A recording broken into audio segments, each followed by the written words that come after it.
¿Qué tal? Sean bienvenidos a una nueva edición de Historias Innecesarias. ¿Cómo les va? Hoy vamos a hablar de un caso que muchos suelen confundir con el caso de María Marta García Belsunce, caso que también expliqué en otro video, pero lo único que tienen en común es que los medios dijeron cualquier cosa y que la investigación fue un desastre. Un caso que me costó muchísimo hacer porque cada diario decía algo diferente, pero porque la investigación fue sencillamente un desastre y se contradecía todo el tiempo. Hoy el caso de Nora Dalmaso. Empecemos. Nora Dalmaso, de 51 años, trabajaba en un negocio familiar, una funeraria. Estaba casada con el médico traumatólogo Marcelo Macarrón, tenían 2 hijos, Facundo y Valentina, y vivían en un barrio privado en Río Cuarto, Córdoba. El 23 de noviembre de 2006, Marcelo se fue con los amigos a un torneo de golf en Uruguay, a 1300 kilómetros de Córdoba, por lo que Nora quedó sola en la casa, ya que su hijo, Facundo, estudiaba abogacía en Córdoba capital y Valentina, de 15 años, estaba de intercambio en Nueva York. Como la casa estaba en refacciones, Nora dormía en la planta baja,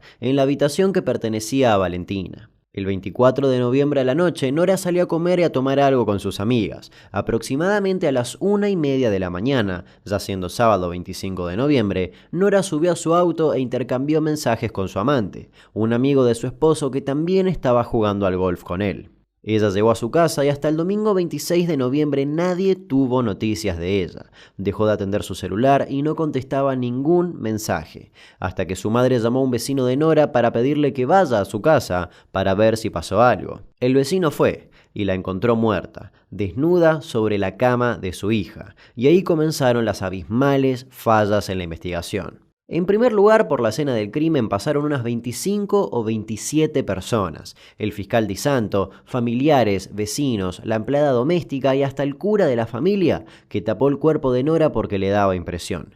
En otras palabras, contaminación pura en la escena del crimen. Finalmente llegaron los médicos y forenses y dictaminaron que Nora, antes de morir, tuvo, según el informe, sexo intenso. Incluso se le encontraron succiones o chupones en los pechos y que murió cuando la asfixiaron con el cinto de la bata mientras el asesino le tapaba la nariz y la boca. La misma tarde del domingo llaman a Marcelo Macarrón, su marido, y le avisan lo sucedido.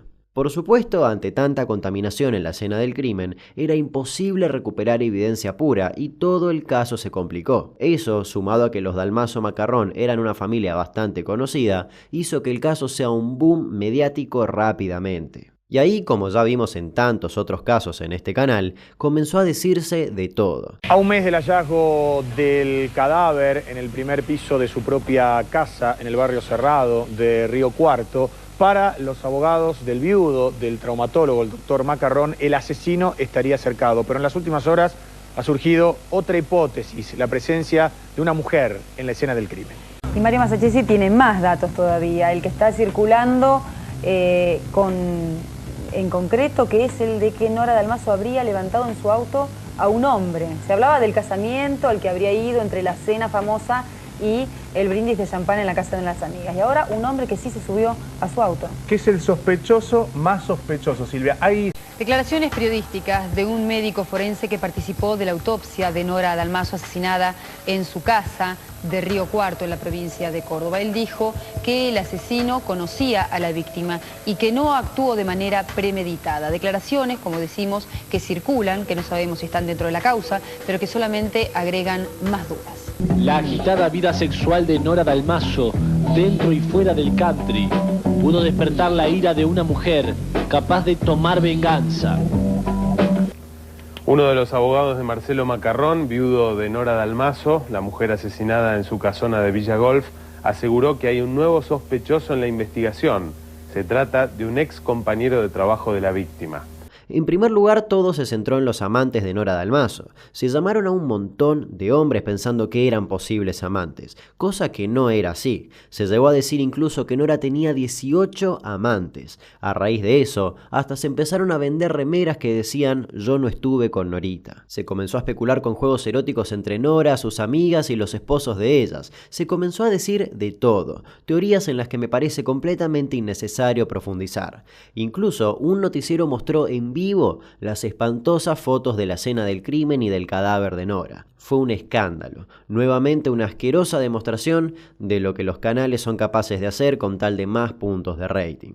2 semanas después del crimen, con todo apuntando a juegos sexuales y amoríos de Nora, Macarrón dio una conferencia de prensa donde decía perdonarla por ese desliz, haciendo mención al amorío con su amigo, y donde hablaba como si la infidelidad fuese un desorden psicológico. Hasta él apuntaba a algún amante. Si se ha equivocado en sus últimos tramos de su vida, la perdonamos totalmente. Se levantaron muestras de semen de la escena del crimen, pero era muy difícil saber con quién comparar ese ADN, teniendo en cuenta la cantidad de gente que pasó por ese lugar después que el asesino. Cuando se mandaron a analizar, se dictaminó que estaban mal tomadas y que no servían. Pero por algún motivo, y acá la historia empieza a ponerse completamente confusa, la fiscalía dijo que en realidad sí sirvieron, solo que no tenían espermas porque el atacante era estéril. Por lo tanto, ahora había una nueva pista, o mejor dicho, una primera pista sobre el asesino. Era estéril. Cuando se descartó la teoría de los amantes, se apuntó a los albañiles que estaban trabajando en la casa. Recordemos que estaban en refacciones. Y ahí el fiscal reinterpretó la autopsia y la escena del crimen. El sexo intenso pasó a ser violación, y los chupones o succiones pasaron a ser lesiones. Cuando tomaron declaración a los albañiles y pintores, uno de ellos, de apellido Zárate, pasó a ser principal sospechoso por el simple hecho de que alguien dijo que era ágil como un gato y que trepaba por los árboles de la casa para pintar el balcón. A un mes del crimen, el abanico de las sospechas recae sobre operarios que trabajaron en la casa de la víctima. Todo cuadraba para los fiscales. Este hombre entró por el balcón, bajó las escaleras y violó a Nora. ¿Pruebas en su contra? Ninguna. Incluso Zárate no era estéril. Su mujer estaba a punto de tener un hijo. Como acusado del crimen de Nora Dalmaso, sumó un eslabón más en una investigación compuesta por una larga cadena de contradicciones y escasas certezas. Los mismos fiscales que hablaban de una relación sexual consentida sostienen hoy la violación. La familia, que hasta hace horas buscaba un asesino estéril, ahora acusa al obrero, que será papá en muy poco tiempo. Soy inocente. A todos le he dicho lo mismo y que me hagan prueba, ADN y...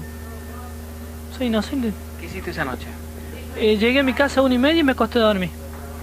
Los policías me querían hacer decir que a las 3 de la mañana yo me había levantado y había ido a matar a Nora Dalmaso. ¿Por qué crees que la policía dice esto de vos? Porque no tiene a nadie y a los que fueron no le hacen nada, y a mí que yo quiero ir a trabajar todos los días me culpan. Él lo negaba rotundamente y pasó a ser un perejil. Recordemos, como ya vimos en otro video, que perejil se le dice a una persona inocente a la que se le atribuye un crimen para resolverlo de la manera más fácil posible. Y hasta hubo un perejilazo donde la gente salió a protestar con pedazos de perejil en la mano, reclamando su liberación. Es la farsa más grande que nos toca vivir en Río Cuarto. No se lo cree nadie esto, no se lo cree nadie. Señor, ¿usted lo conoce a Gastón o no? No lo conozco, pero nadie se cree que este muchacho sea el asesino. ¿Qué opina usted? ¡Los responsables! Porque esto no es, esto están engañando al pueblo no es tonto, el pueblo sabe, el pueblo no se la cree a esto es una fantochada. Finalmente, y a los pocos días, fue liberado y hasta hubo condenas a policías que lo torturaron para que se declare culpable. A raíz de eso, renunció el fiscal general de Córdoba, Gustavo Vidal Lascano. Este dato es imposible de pasar por alto. El testimonio que según los investigadores incrimina al pintor es el de un amigo, Carlos Uriotti. Pero este testigo en cuestión, tras supuestamente acusar a Zárate, denunció coacción y amenazas de la policía, asegurando que lo habían obligado a declarar en contra de su amigo, el pintor. A los meses aparecieron otros resultados de las muestras de semen. Todo indicaba que pertenecía a alguien de la familia Macarrón. Claramente era imposible que sea el marido, ya que estaba en otro país. Pero entonces, ¿a quién pertenecía? Y todo empezó a apuntar al hijo, a Facundo Macarrón, que, como dije, estudiaba en Córdoba capital. A Facundo lo acusaron de manejar desde Córdoba, ir a su casa y violar y asesinar a su madre. Sí, mismo delito por el cual acusaron a Zárate, pero salvo por un pequeño detalle. A Zárate lo acusaron de violación consumada y a Facundo de violación no consumada, siendo que había rastros de semen. Sí, suena súper confuso y así lo fue. Finalmente se decidieron mandar las muestras de ADN al FBI. Y pasaron los años, muchos años. Di Santo, el fiscal, después de tener casi 10 años la causa en sus manos y en no avanzar absolutamente nada, abandonó el caso y lo toma el fiscal Daniel Mirales. Y para este momento de la historia, el fiscal aseguró que, según los resultados de los análisis del FBI, el semen pertenecía a Marcelo Macarrón. Por lo tanto, este nuevo fiscal propone una nueva hipótesis. Macarrón efectivamente fue al torneo de golf en Uruguay, pero se volvió a Córdoba en algún vuelo fantasma, es decir, un vuelo clandestino, asesinó a Nora y volvió a Uruguay. En teoría, esa hipótesis se apoya en que hay una franja horaria en la que ninguno de sus amigos lo vio en Uruguay, y por ese motivo imputó a Macarrón como autor material del crimen. Y más allá de cuál sea la verdad, ese movimiento sirvió para que la causa no prescriba. Y acá hay algo más raro aún. Después de cierto tiempo y de algunos avances por parte de este fiscal, lo desplazaron. Y aparece otro fiscal en escena, Pizarro, que ahora propone que Macarrón no fue el asesino, sino que fue instigador del crimen. En otras palabras, que contrató a alguien para que viole y mate a su mujer. Algo ilógico teniendo en cuenta que supuestamente la muestra de ADN pertenece a Marcelo Macarrón. Siguiendo esta hipótesis, Macarrón habría contratado a un sicario, y hasta está la teoría de que en realidad los asesinos fueron 2 hombres colombianos. Pero insisto, pura teoría. Y en base a eso, Macarrón había ironizado una vez, diciendo que le parecía irreal que 2 sicarios colombianos de Pablo Escobar asesinen a una mujer asfixiándola con las manos y no con un arma. Sin embargo, para el fiscal, esa manera de asesinar fue para confundir la investigación y que la policía crea que todo fue una violación o algo irresuelto con un amante. Según Pizarro, el torneo de golf era una coartada perfecta para Macarrón. Incluso llegó a decir que él estuvo cerca de cometer el crimen perfecto. Pero más allá de todo, suponiendo que esta última hipótesis sea cierta, ¿cuál sería el motivo? ¿Qué llevaría a Macarrón a matar o a mandar a matar a su mujer? Y esta es la parte más confusa y quizás hasta la más turbia. Según el fiscal, hay negocios y mucho dinero de por medio, algo que Nora se enteró y amenazó con contar. Según una línea de la investigación, Macarrón era testaferro de algún importante empresario o político. En otras palabras, había plata no muy clara pasando por la familia. Dato no menor, la madre de Nora Dalmaso dijo en una entrevista que no creía que el asesino haya sido una sola persona, sino que fue algo bien planificado. Que la mató o la mandó a matar una mafia o un clan. Insinuaba que Nora sabía algo y que su yerno, es decir, Macarrón, estaba con toda esa gente en asados y comilonas. Macarrón, por su parte, desde un principio contrató al excelentísimo perito Osvaldo Raffo, quien llegó a decir que creía saber quién mató a Nora, pero que no lo decía por no tener pruebas. Sin embargo, y lamentablemente, Raffo falleció hace ya varios años, llevándose el nombre del posible culpable a la tumba. Macarrón insiste en su inocencia, está convencido de quién es el principal sospechoso y hasta quiere ir a juicio, jugada que, de salirle mal, le puede costar una cadena perpetua. Y hablando de eso, hasta el día de hoy el caso no tuvo ni un solo juicio,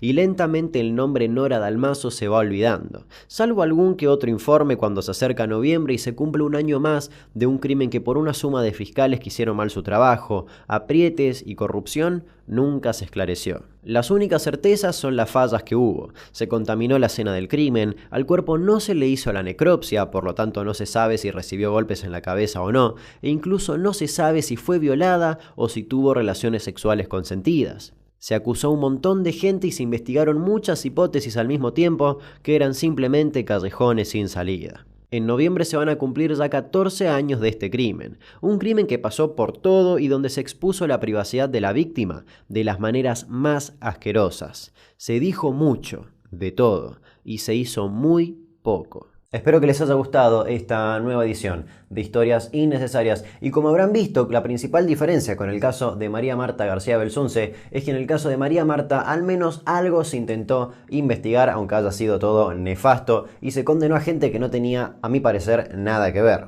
En el caso de Nora Dalmaso no hubo ningún juicio y por lo tanto ninguna condena. En teoría el juicio sería ahora, en 2020, pero la verdad es que no se sabe y ni siquiera tiene fecha. Así que no queda más que esperar y cada uno en su cabeza hacer su propia hipótesis. Y veremos si en algún momento el culpable es encontrado. Esperemos que sí. Nos reencontramos en el siguiente video de Historias Innecesarias. Hasta luego.